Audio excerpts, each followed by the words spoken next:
డాబాలో తినడానికి వెళ్తే ఇలా జరుగుతుందా?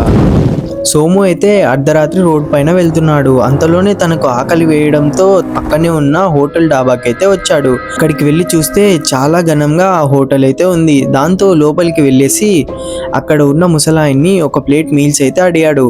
ఆ ముసలాయన ఏమీ మాట్లాడకుండా ఒక ప్లేట్ మీల్స్ అయితే ఇచ్చాడు. దాంతో సోము వెళ్ళి ఒక టేబుల్లో కూర్చొని తింటున్నాడు. సోము ఇదైతే గమనించాడు. వెనుక టేబుల్లో ఒక మహిళ తెల్ల చీరలో తననే చూస్తుంది. దాంతో తనకి భయం అయింది, కానీ అలాగే ఉన్నాడు. అంతలోనే మహిళ నవ్వుకుంటూ సోము దగ్గరికి చాలా ఫాస్ట్గా వచ్చింది. దాంతో సోము భయపడి బయటికైతే వెళ్ళాడు. బయటికి వెళ్ళిన వెంటనే ఫాస్ట్గా గాలి వేయడంతో ఆ గాలికి హోటల్కి పట్టిన దుమ్ము అయితే పోయింది. అంతలోనే ఆ హోటల్ పూర్తి పేరు అయితే సోము చూశాడు. ఆ హోటల్ ఏదో కాదు, దాదాపు 10 సంవత్సరాల క్రితం ఆల్రెడీ కాలిపోయిన ఒక హోటల్ ఎందుకు ఇంత బాగుంది అనేసి మరి వెనక్కి తిరిగి చూశాడు. కానీ అక్కడ చూస్తే ఆ హోటల్ మొత్తం కాలిపోయి బూడిదైనట్టు కనిపించింది. తన చేతిలో మాత్రం వేడి మీల్స్ ప్లేట్ అలానే ఉంది. దాంతో సోము గట్టిగా అరిచాడు.